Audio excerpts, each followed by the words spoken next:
আসসালামু আলাইকুম বন্ধুরা।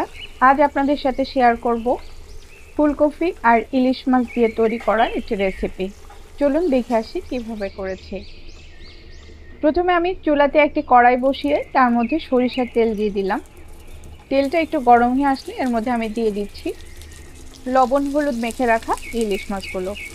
ইলিশ মাছগুলো আমি একটু হালকা ফ্রাই করে নেব, এপাশ ওপাশ উল্টিয়ে। এই তো আমার মাছ ভাজা হয়ে গেছে, আমি এখন মাছগুলোকে উঠিয়ে নিচ্ছি।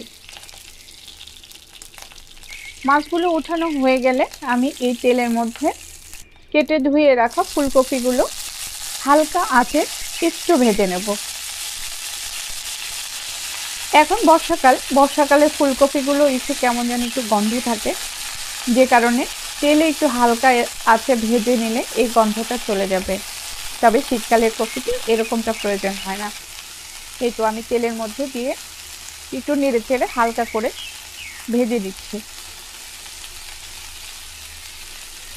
দেখুন আমার কপিটা ভাজা অলমোস্ট হয়ে গেছে, আমি তুলে নিচ্ছি। এ পর্যায়ে কড়াইতে আর একটু তেল দিয়ে দিলাম। তেল দিয়ে এখন আমি পেঁয়াজ কুচি দিয়ে দিচ্ছি। পেঁয়াজ কুচিগুলো একটু নেড়ে চেড়ে হালকা করে ব্রাউন কালার করে ভেজে নেব।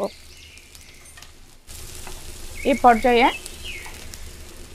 আমি দিয়ে দিচ্ছি আধা চা চামচ রসুন বাটা, আধা চা চামচ হলুদের গুঁড়া এবং পরিমাণ মতো মরিচের গুঁড়া দিয়ে আমি মশলাটা কষিয়ে নেব তেলের সাথে।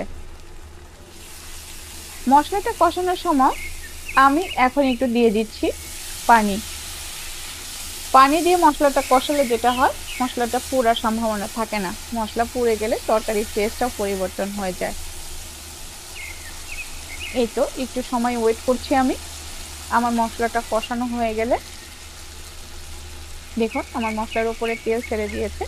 এ পর্যায়ে আমি দিয়ে দিচ্ছি স্বাদ মতো লবণ দিয়ে মশলাটা আমি আর একটু নাড়া দিয়ে নিলাম। এখন দিয়ে দিব আমি ভেজে রাখা সেই ফুলকপিগুলো। এই তো ফুলকপিগুলো আমি দিয়ে দিলাম। এখন দিয়ে মশলার সাথে নাড়াচাড়া করে একটু মিশিয়ে নিচ্ছি।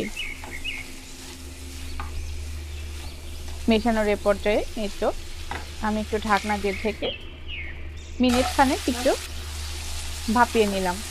এখন নাড়াচাড়া করে এ পর্যায়ে আমি দিয়ে দিব পরিমাণ মতো ঝোলের পানি।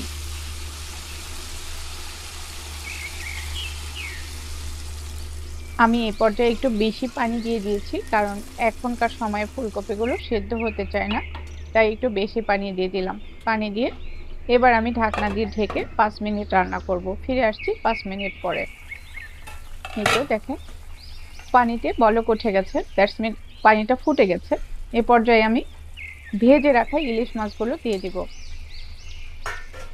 ইলিশ মাছগুলো দিয়ে আমি ঢাকনা দিয়ে ঢেকে 8 থেকে 10 মিনিট আমি রান্না করে নিব মিডিয়াম হিটে। এই সময় এখন পর্যন্ত যারা আমার ভিডিওটি দেখছেন তাদেরকে সবাইকে আমার অন্তরের অন্তঃস্থল থেকে শুভেচ্ছা এবং ভালোবাসা জানাচ্ছি। লাইভ ফলো দিয়ে পাশে থাকবেন প্লিজ। দেখা হবে নেক্সট ভিডিওতে। থ্যাংক ইউ, বাই বাই, আসসালামু আলাইকুম।